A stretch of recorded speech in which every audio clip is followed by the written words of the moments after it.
To get to the infield at Daytona, you drive through a tunnel under the track. When you emerge from that tunnel, it's into a vast and silent space. You sense that things are done differently here. The shared passion is not only for fast cars or the brave men and women who drive them, but for a whole society that accepts hard work and all-nighters as a way of life. 24 hours worth of battle. The banking is often called the signature of Daytona. Le Mans, the world's other famous 24-hour race, has nothing like it. Banked to a steep 31 degrees, 4 lanes wide, it's a giant sculpture of earth and pavement. And as you drive it at 200 miles an hour, it's an experience you'll never forget. The infield comprises 5 turns that are flat and featureless. They look easy on a diagram. But in real life, they have changes of curbing and track surface that cause small mistakes that become costly over 24 hours. The most difficult turn is where the banking ends and the road course begins. An abrupt change of vectored forces. The spin, and there may have been a touch. Roughly half the race is run at night, and as the day fades, the pit lights are switched on, glaringly bright. Pit stops take about 30 seconds of violent action as the fuel is topped off and tires change.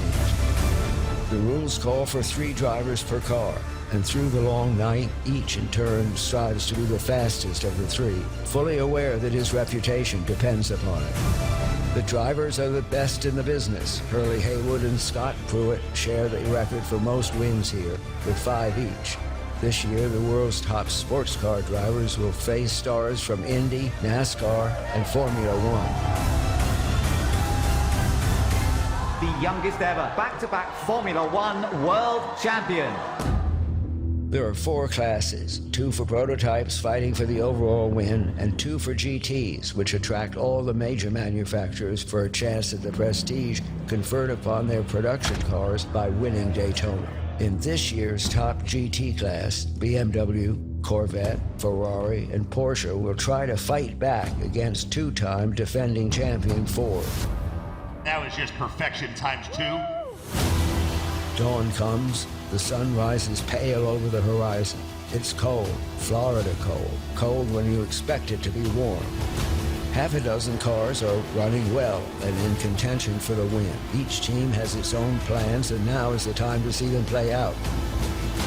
Who will choose to risk it all while another will be patient? The 24 hours of Daytona is 24 hours of dreams and fear. Dreams of winning one of the world's great races and the fear of losing it. And while there are many ways to lose, after 24 hours and 808 laps, it's victory. there is only one way to win.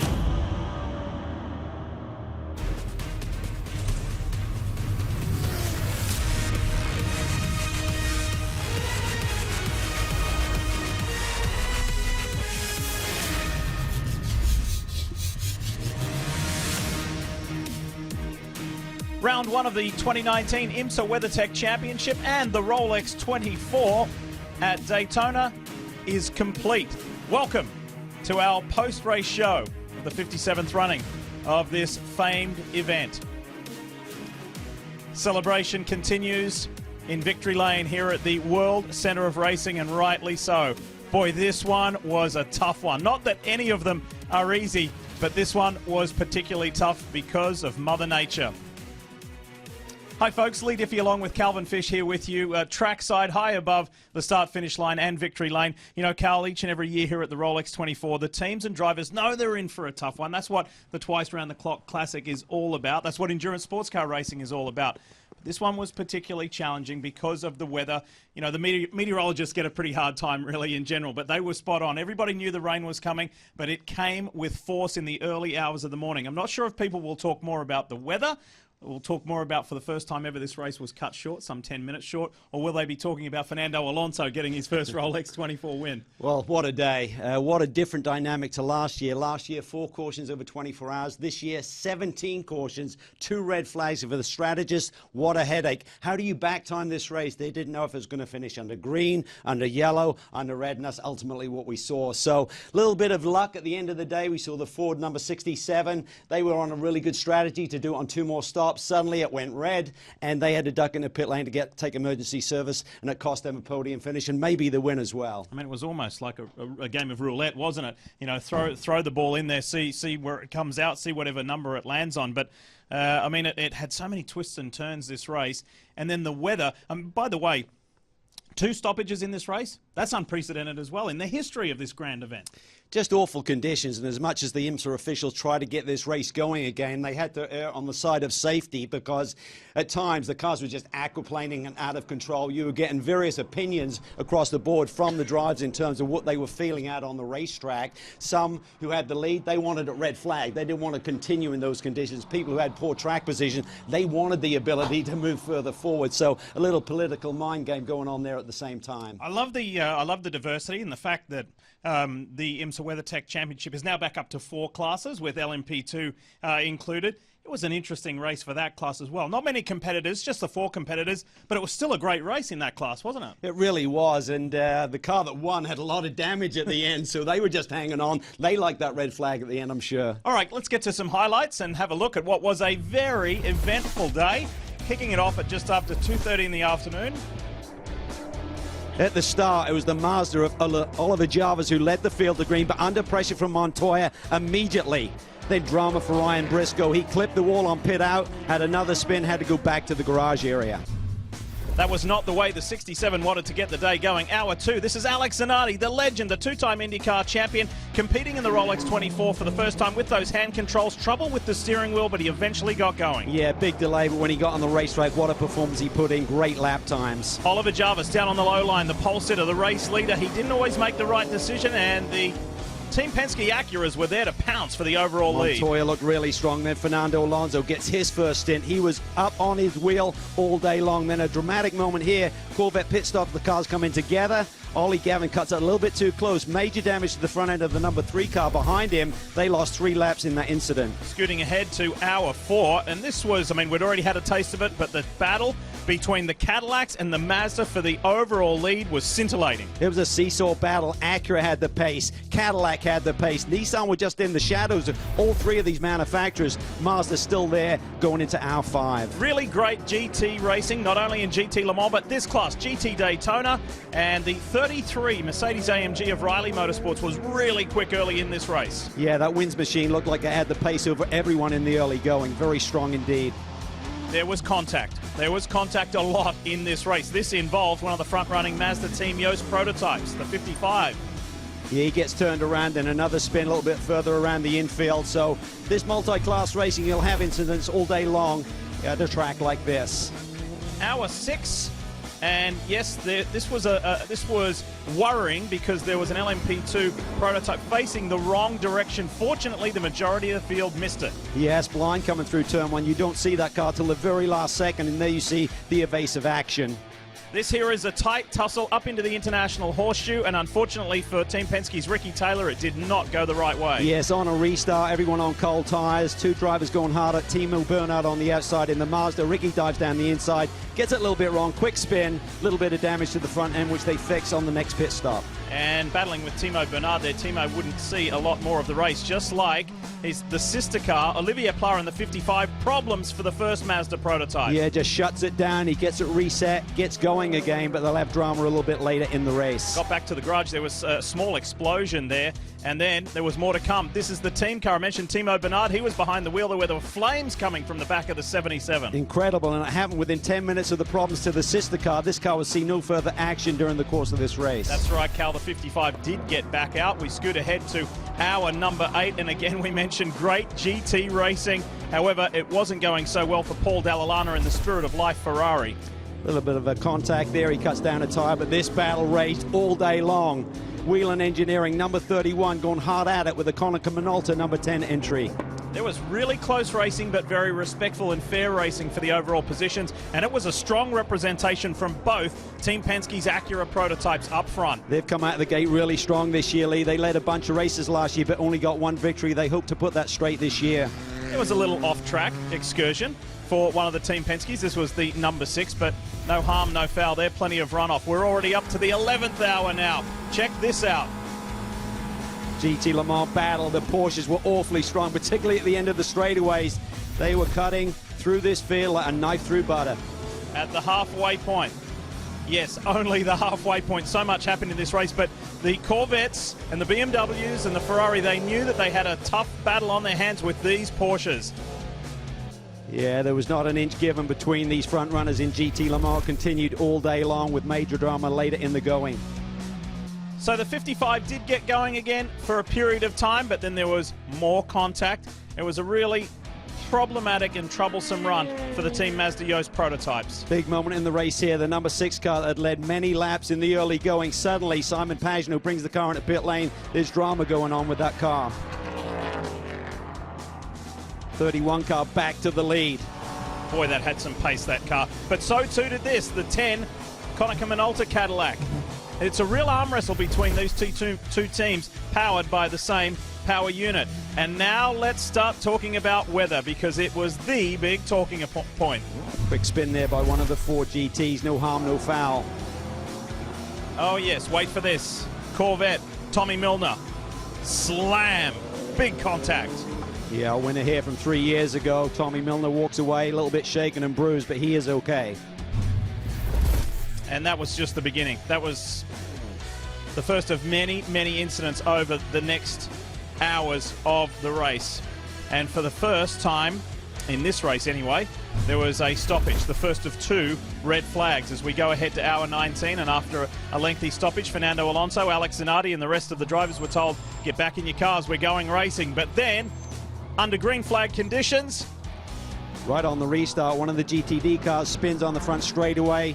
There's carnage that ensues because you just can't see anything in these conditions. The drivers were saying, why are we still racing? But IMSA was determined to try and finish this race. Troubles for Simon Pagenaud and Team Penske.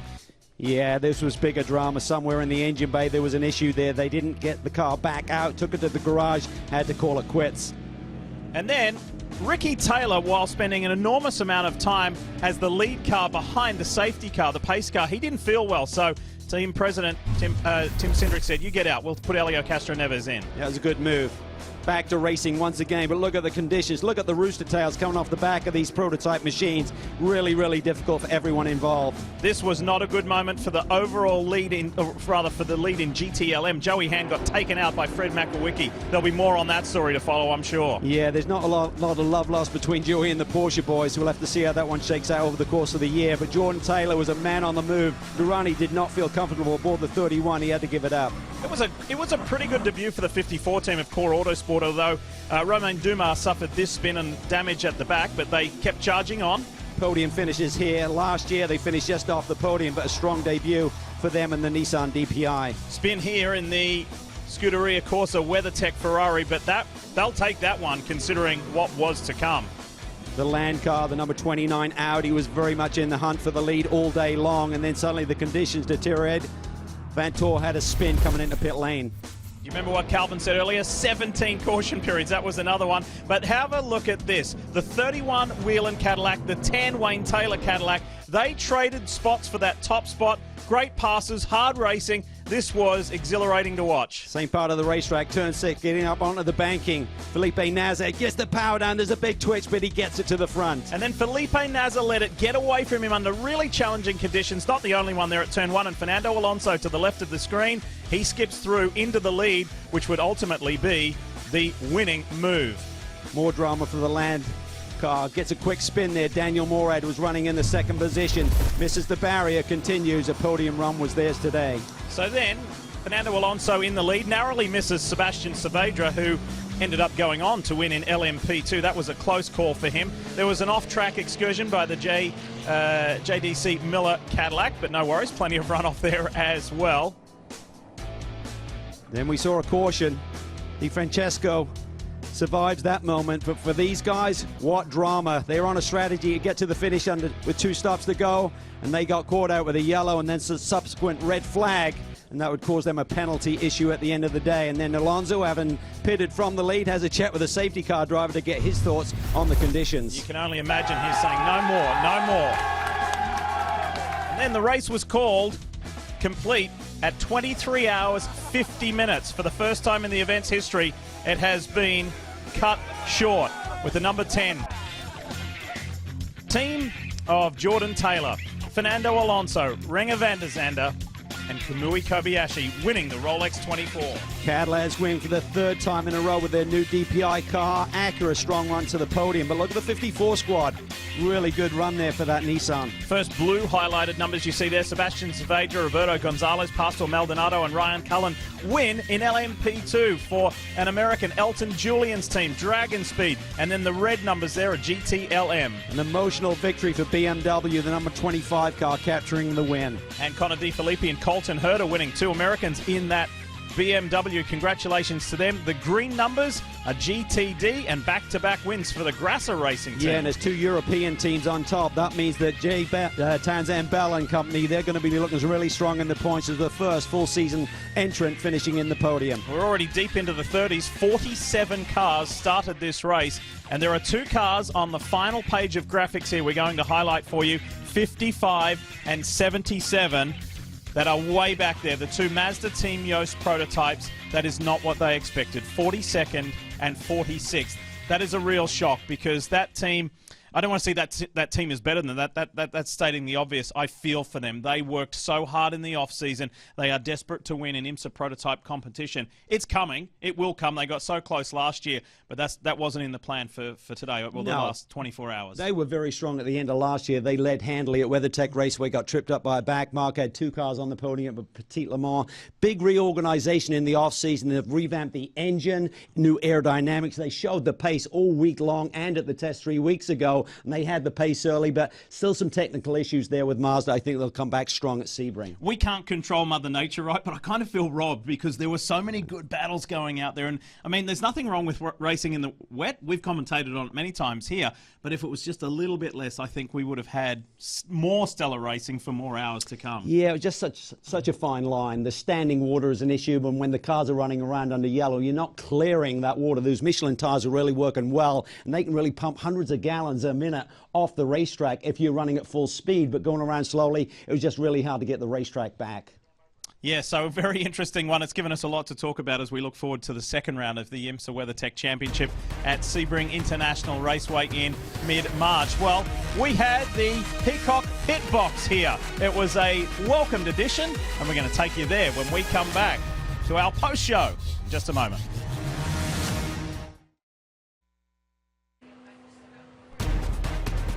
Celebrations continue here in Victory Lane at Daytona International Speedway for the Konica Minolta Wayne Taylor Racing Cadillac team that features, of course, Fernando Alonso, the 2-time world champ, is now a Rolex 24 champ. Let's go to the Peacock Pit Box to get the final thoughts of Krista, Steve, and Dale Jr. Guys? Thanks, Lee. Yeah, that's just one of the storylines when it comes to these winners. You have repeat winners in GTD. Substitute driver schools the field in GTLM. A first-timer can now tell time with his new Rolex watch, and like Lee said, the 2-time world champ adds a Rolex 24 to his resume. But after all of that, when we look back at the video, the storylines of 2019, Dale, I'm not even sure any of those will be it. What jumps out to you? Well, when we got here this weekend, there was so much conversation about who had the advantage, what team was going to set themselves apart, and no one did. I think IMSA did a great job leveling the playing field throughout all the classes. If you look at who was leading throughout this event, pretty much half of each class was leading at some point. There was nobody really in control of the race all the way to the very end. But at the end of these races, as we often see, that number 10 shows up. And Wayne Taylor Racing, they did an amazing job. The LMP2 team, number 18, Dragon Speed, finished the race winning with a pretty much practically destroyed race car. That's another pretty cool story, but just a lot of fun. We talked about it. We had a lot of drivers up on the pit box that we got to interview during the race. That was so intriguing for me to be able to pick their brain and hear their comments as the race was going on. Yeah, I agree. The variety of technology just amazed me. When you walk through the garage, really all weekend long, you mentioned all the cars, whether it was the Corvette, the Porsche, Ferrari, Lamborghini, they all have completely different looks. The BMW had hand controls for Alex Zanardi, yet somehow IMSA found a way that all of those cars could run within the same class at the same level playing field. And to your point, Dale, whoever had track position, whoever had the better adjustments, the better pit stops, they kind of capitalized on that. It moved throughout the race. We saw multiple cars that would run well during the race all weekend long. Everyone told me it's a long race. It's a long race. I thought I understood. I had no idea. The 67 Ford GT hit the wall in the first hour leaving pit road. In my mind, you're done. In a 500-mile NASCAR race, you're perhaps over. I look up, and next thing you know, they almost had the strategy to win their class. There's just so much to root for. The stars, the cars, the venue. Daytona never disappoints. Yeah, I mean, the Mazda momentum turned to mayhem. You know, they had all the speed early and then the trouble. We also learned that apparently you may have a ride for Kamui Kobayashi. If you were watching all of our coverage, a little inside joke, and you and Christian Fittipaldi may somehow work out of a deal. A lot of deals went down during this race. Last year we only had 4 cautions with the rain. This year we had a lot more yellows, a lot more destruction, but that really doesn't tell the story of how competitive this field was. Just really an awesome, awesome race. Beautiful, beautiful race cars, especially at night, watching them go around this racetrack. If you haven't come to this race, you've got to put this on your list of things to do because it's just such an impressive thing to see. A complete bucket list item. And how about our guests? We had the 2 5-time winners, Scott Pruitt and Hurley Haywood. So many guests to name. Guys just out of the car, drivers getting ready to go in the car. So many different stories. I was very impressed with the depth and knowledge of our pit reporters. I thought they had the toughest job. I walked this pit road, every team huddled up in their tent, not letting you know what their strategy is. They somehow rotated through the night to find a way to call a good race. And when we came on the air, you talked about the fans, as diverse as the drivers. I know the weather sort of plagued some things, but it was a lot of fun, I know, from what we saw. Absolutely. You got to ride the Ferris wheel. You did it. Heck yeah, man. There's a lot of great third-party vendors out there, a lot of awesome food. Just so much fun. Well, the defending champs had early trouble. A world champ was in his own zip code, and a champion of life, Alex Zanardi, made his return to racing in America. Lee, we're ready for another 24. Maybe not right away, but we would love to come back. It was awesome, guys, to have the Peacock Pit Box here at Daytona International Speedway. Thanks so much for everything that you have done. When we come back, we're going to hear from the stars inside the cars who ground it out in difficult conditions.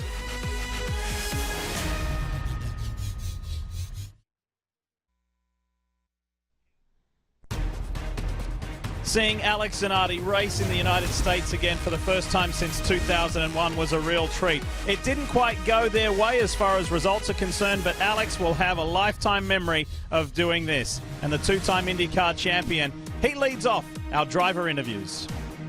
Of course, we were aiming for a different sportive result, but what I'm bringing home, it's a fantastic experience. I want to thank all the fans. I feel so sorry for them, but of course for sure they understand that it's not our fault if it's raining this much. And yeah, I hope we're gonna get some hot laps later, but right now it's really impossible. As far as myself, it's been fantastic. I feel very relieved because I was not only here for myself, actually I was here primarily for BMW.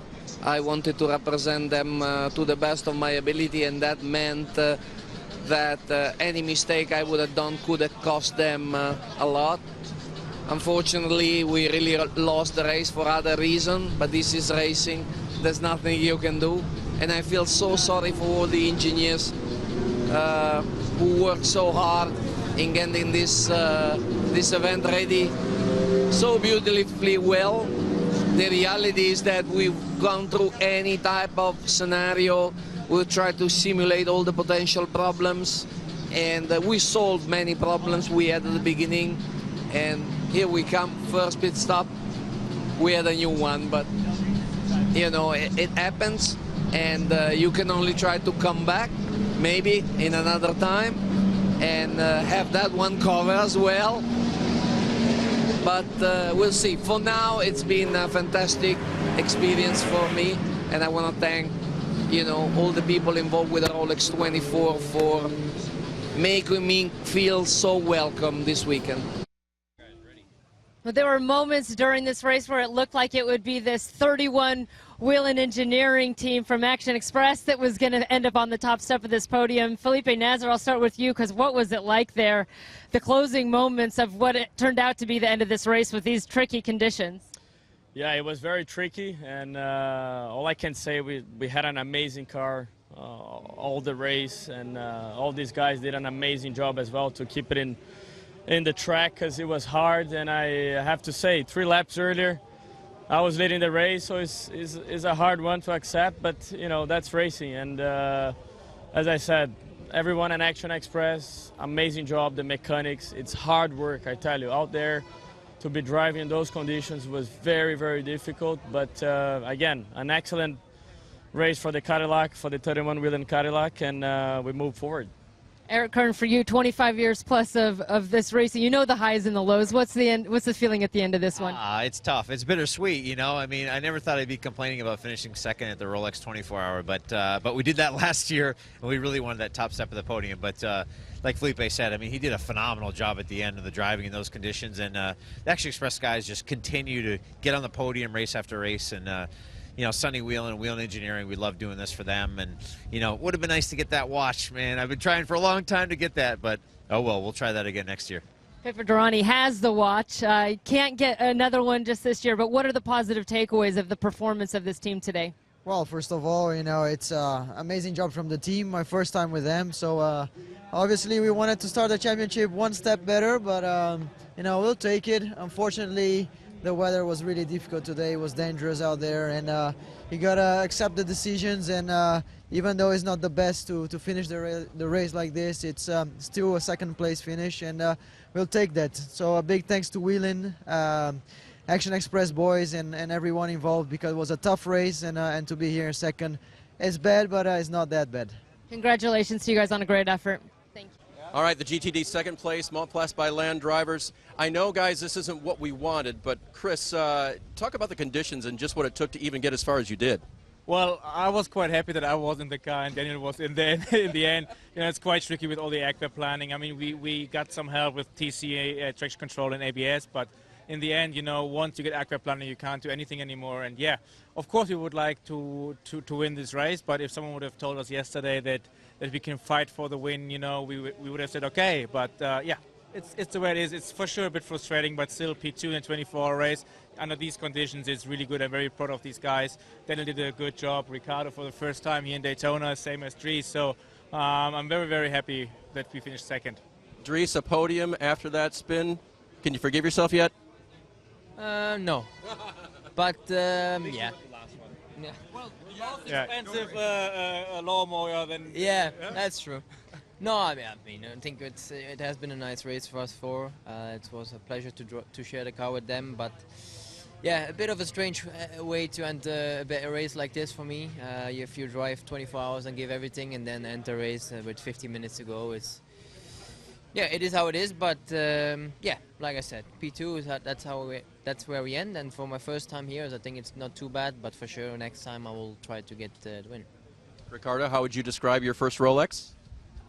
We didn't get it, so unfortunately. No, it was amazing for me to share the car with those guys, to drive the Montplace car, to be on the podium on such a great race. It was quite heavy, but I think we can be happy. Daniel, how would you describe the podium finish today?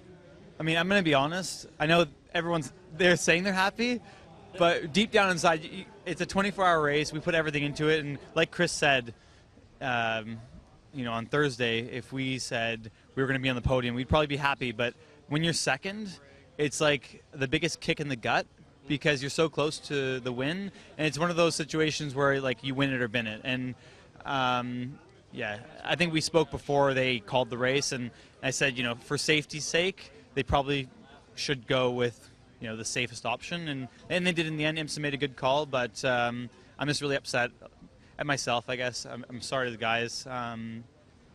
Yeah, it was a really tough situation. It was tough conditions. I think everyone can tell you that. I mean, it was luck of the draw. Whatever puddle you hit, like, you couldn't see anything.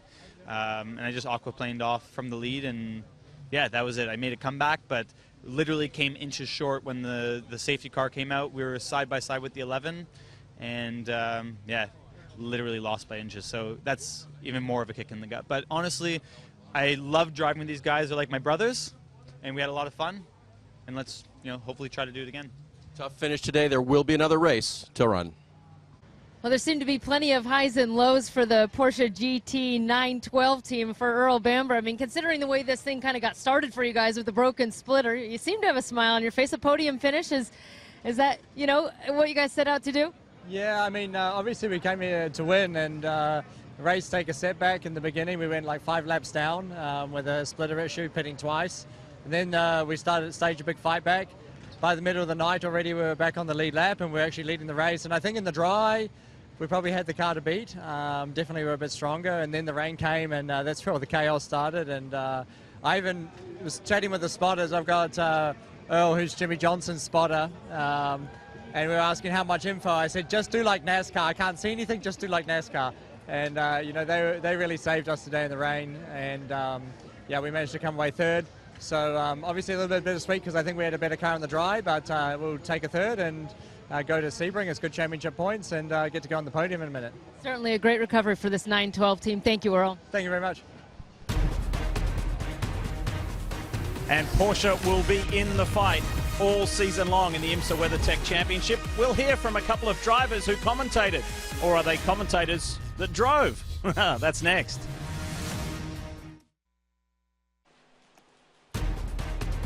The 2019 edition of the Rolex 24 will be one to remember for a variety of reasons, but how about this one where 2 drivers in the race were also 2 commentators here on NBC Sports on the live broadcast. Yes, AJ Allmendinger and Townsend Bell did both. One finished on the podium, one didn't. I'll leave it to them to argue it out. They're on the Peacock pit box. Guys? Well, thanks, Lee. We sit here, AJ, a day later. Remember, we started this thing at the front of the grid in the sunshine, the pageantry, the trophy, and the watch. We end in the worst conditions I've ever seen in sports car racing. We both survived. Luckily, the Lexus ended up on the podium, but you weren't doing too bad yourself.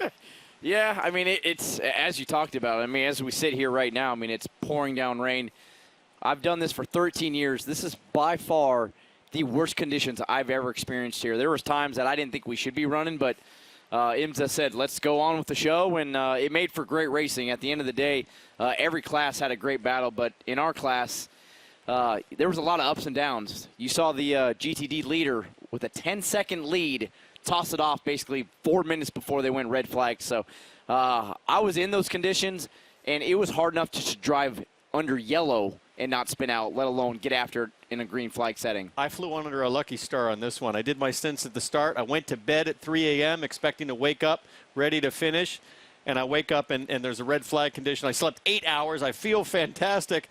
I didn't have to get in at the end because of the red flag, and I was standing there thinking to myself, I'm third, we're third, but man, there's only about an hour left. They put me out to try to learn the track and what you had to deal with. There was a part of me thinking, man, I sure hope I don't have to do that. And in the end, it's just amazing the way sports car racing, these long races, they sort of ribbon their way through those 24 hours with all different storylines. I went to bed, we were 16th. Woke up, we're in second. We started out by leading. It's just a full range of emotions. That's why it's so special, I think, to come out of here with any measure of success. And I think that's what really makes the Rolex 24-hour race, as you said, so special, because the uniqueness of what we have to go through. And because of this racetrack, you know, you see a flow of cars, good at times during the day, good at times during the night. Maybe when it's wet, all of a sudden you see guys step up, and it's a 24-hour race, so you never know what's going to happen until the checkered flag falls. You know, the only disappointing thing was we didn't get to race to the checkered, but, you know, I felt like IMSA made the right call. I mean, it was getting so wet, so dangerous, but what I love is watching this huge variety of cars, so many different manufacturers and different formats, all competing with a chance, and the way that they're advantaged or disadvantaged in different times, in different conditions. And that's going to continue all season long here on NBC Sports with the IMSA schedule, because we're going to go to some tracks where my car is going to be great, you're going to struggle, and vice versa. And I know you're not racing, but other cars in the class are going to have those issues. And I think that's what makes this so fascinating, is just watching that variety, because it's literally the kitchen sink of motorsports. Yeah, and Daytona is a place that if you got big horsepower and you have the right package for that, you're going to shine. We saw the Mercedes cars, the 33 especially, I think, dominate for most of the race. And then all of a sudden the rain came out and they started to struggle. Never saw them again. As you talked about, Townsend, your car was okay. It wasn't bad. It wasn't great. But you may go to Sebring and that thing may be on a rail and you might get a 12-hour victory. So that's what makes the IMSA WeatherTech Sports Car Championship so special, so hard, because of so many different types of racetracks that we go to throughout the course of the season. Well, now you get to watch me hopefully say nice things over the course of the season. There'll be a few more where I'm going to do this gig again at some of those long races and get to play with you guys up in the booth. But it's been super fun. I'm proud of you, man. When you were out there in the wet, leading and gone, you were doing the dinger deal, which is checking out and saying bye-bye in very tough conditions. It reminded us all, especially me, all of your natural ability you've had your whole life. So lots of fun to watch. Congrats on that. And I think you'll enjoy being up in the booth. Maybe we'll see you in an IndyCar race. You never know. I appreciate it, man. I love being a part of NBC Sports. Any motorsports event you want to take me to, I'll be there. Right on. What a treat for us to have Townsend and AJ part of the team. And what a treat to see Fernando Alonso win his very first Rolex 24. We'll hear from the Spaniard next.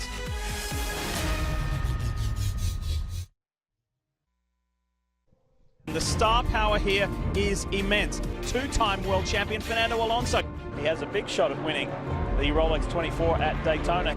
Let's go! The twice round-the-clock classic begins now. Jordan Taylor on pit road. He's just leaving, but he said he had a left rear tire that was low. Fernando Alonso climbing aboard that number 10. Who blinks here as they're side by side. This is for second going into the bus stop, and it looks like Fernando Alonso will take the spot. He's got a great run as he goes into turn number 1. Alonso takes the lead away. Alonso was stunning in the wet. Alonso, you can see the magic that he can perform behind the wheel. He wants another 24-hour win. Entering one as Fernando Alonso kept it between the lines and said, thanks, I'll take the lead. Now we're going to a red flag condition for the racetrack as it's starting to rain even harder, Lee. Fernando Alonso. Could he possibly win the 24 Hours of Le Mans, the Rolex 24, within a 12-month period? Fernando Alonso, Jordan Taylor, Renger van der Zande, and Kamui Kobayashi have won the Rolex 24 at Daytona. Fernando's list of marquee wins continues to grow. A couple of Monaco Formula One wins, last year's 24 Hours of Le Mans, the 2019 Rolex 24 at Daytona. He might be a world sports car champion by the end of this year, and he may also add the 2019 Indianapolis 500 to that list. Let's hear from the winner now. Special win for BMW, also special win for Cadillac. You saw the celebration in victory lane a moment ago. Fernando Alonso thought it was appropriate that he drove the car to victory lane, so he went and grabbed his helmet, hopped in the car, and he's the one who wheeled it around here to victory lane. And you see the pictures right now. What a great scene down here with these guys and all the celebration going on for Wayne Taylor Racing. And let's get Jordan down here and let's start talking about this big win for the Cadillac team. I got to ask you, what was harder, driving in those conditions and taking the lead, or waiting for the announcement? I think waiting was way more stressful. As part of the game, I think our Konica Minolta team did a great job all through the night. We saw every type of condition, but these guys were tough. Competitors were tough, but super proud of everyone. You know, Fernando, Kamui, Renger, they all did a fantastic job, and to get a second win for my dad, Wayne Taylor Racing, says a lot about the team and what my dad's put together here. I think that Fernando Alonso kid's going to be pretty good. What do you think? Yeah, he's getting there. I think this win will set him off on the right track. But no, it's been great having all these guys in the car with us. We learned so much, so much experience, and proud to be a part of history with him on his journey of all of his victories. Congratulations. We're going to walk around the car. Come on with me, Brad, and we're going to go talk to Fernando Alonso, who's taking selfies in victory lane. You can tell what this win means to him. Fernando, you said what kept me coming back was winning. That's why I wanted to come back to Daytona. You've accomplished so much. Where does a Rolex 24 win kind of rank on the career accomplishment list? Well, I think it will rank very high. I think, you know, together with the 24-hour Le Mans, I think this kind of endurance racing in these iconic places like Daytona, it means a lot. And yeah, we execute the race to perfection today, and I'm happy for the team. Is it surreal that it's happened in 12 months, Le Mans and Daytona?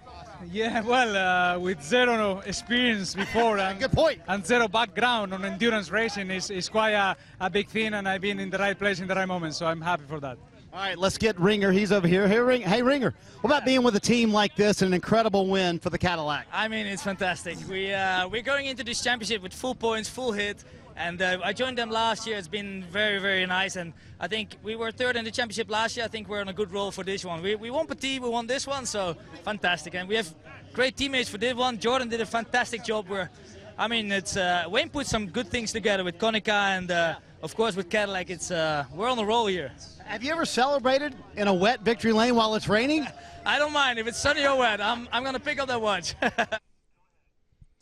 You know, many believe Fernando Alonso should be a 4-time Formula One world champion. We're not talking F1 anymore, Cal. We're talking about him bolstering his already impressive racing resume with globally significant and iconic events. I mean, adding the 2019 Rolex 24 in just his second attempt. I mean, what can this guy not do? I mean, it's incredible. He was superb. Great pace in the wet, great pace in the dry. The overtaking maneuvers were clinical. But I think the real key was no mistakes, because I tell you what, after that final restart that we saw here today, I think Felipe Nasr had the pace to beat him. Absolutely. But that little slip up down in turn one, that was pivotal because we didn't go back to green flag racing. But nonetheless, the way he fit into this group here with the 4 drivers, with that team, the way he embraces Daytona and all of the crowd, and the fact that the fans are close up to the race cars, that's very different to Formula One. But he loves it. He loves America, and let's see what happens at Indy this year. I think there, when he spoke to Marty Snyder, he was being a little bit humble, saying, you know, talking about his Le Mans win with Toyota, now his Daytona win here with Wayne Taylor Racing and Cadillac. He was being a little bit humble, saying, look, I didn't have any endurance racing, you know, experience, but I was in the right time, at right place at the right time. But you still got to deliver, right? Yes, and he did it. You know, it's tough conditions, so easy to make a mistake. You're driving around classes that you're not used to. It changes every time. You see a car in an endurance race, and 10 minutes later, there's a different driver behind the wheel. So taking in all of that dynamic when you're not used to it. Yes, he now has 7 sports car races under his belt, but it's still not such an easy task, to say the least. Really quickly, how important was it last year for him to get I don't want to call it a practice run, but it kind of was. He knew that he was in a car last year that couldn't win overall, realistically. So you kind of get a free hit out of it. You get a mulligan, so to speak. Do you think that played into today's victory, or this year's victory? I think it does. It helps a lot because you have to learn to compromise with the amount of seat time that you get, the feel for the car. You've got to work that. Everyone needs to drive this race car. It can't just suit you and what you like in the balance of a race car. And I think you learned that over the last 7 months since Le Mans. It's just an amazing story for all of us as involved in the industry and as motor racing fans. His story becomes more and more compelling as time goes on, and there are still bucket list events and items that he wants to check off his list. We'll be back to wrap things up in our post-Rolex show. Stick around.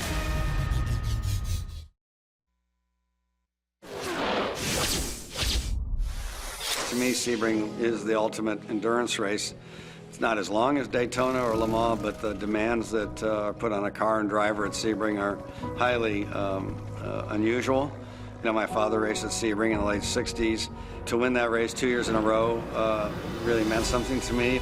With Joey Hahn taking it. He's right there. He's right there. He's side by side. That's the victory run again. And Joey Hahn will win it. That is amazing.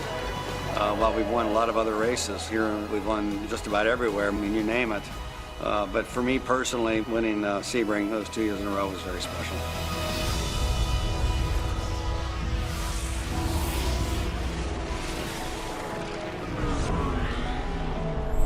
As Bobby Rahal alluded to there's an old saying in sports car racing, it's half the distance to a 24-hour, but it is almost twice as difficult. We'll have coverage here on CNBC and NBCSN on March 16. Again, starting on CNBC and moving across to NBCSN. All right, Cal, we're almost done here, but kind of got to rev up our enthusiasm and look forward to mid-March because Sebring is so unique, it's so special, and it brings a totally different challenge to the teams and the drivers to what this place does. Well, I love starting the season here at Daytona. Is the right place to start with this 24-hour iconic event, but Sebring, that's my favorite one on the schedule. I love the 12-hour race. It's so different to Daytona. This place was lit up like a Christmas tree last night. You get into the closing hours at Sebring, you can't see a thing. The infield there, the flavor, I can't wait to get there. The bumps. The bumps. I mean, it is harsh. It is really brutal on the race cars. So, you know, longevity and durability will be a real key factor for the cars there over 12 hours. And everybody's got time to kind of decompress, to go home, regroup, back to the home bases of the respective teams, debrief about what was good, what wasn't so good about the Rolex 24, and then kind of regroup and get ready to go, because we have to keep in mind big picture of the IMSA WeatherTech Championship, right? Yes, absolutely. And this was round 1 of the Michelin Endurance Cup. That's round 2. You want to get off to a strong start there as well. So everything is very important to all of these teams right now. So we've got quite the story to tell for this 2019 championship, a really memorable Rolex 24 here at Daytona with some kind of historic things, not only the fact that Fernando Alonso with Wayne Taylor Racing won, but the fact that there were 2 stoppages. It was actually stopped 10 minutes short of the 24-hour mark, and that has never happened in the history of this event. Having Alex Zanardi here was a real treat for everybody. Yes, Fernando Alonso was the headline driver, and he came away with the Rolex timepiece along with Jordan Taylor, Kamui Kobayashi, and Renger van der Zande. Oh, the weather, and Rutledge's adventures, and the crashes, and the chaos. What a time it was. The Rolex 24 at Daytona is done.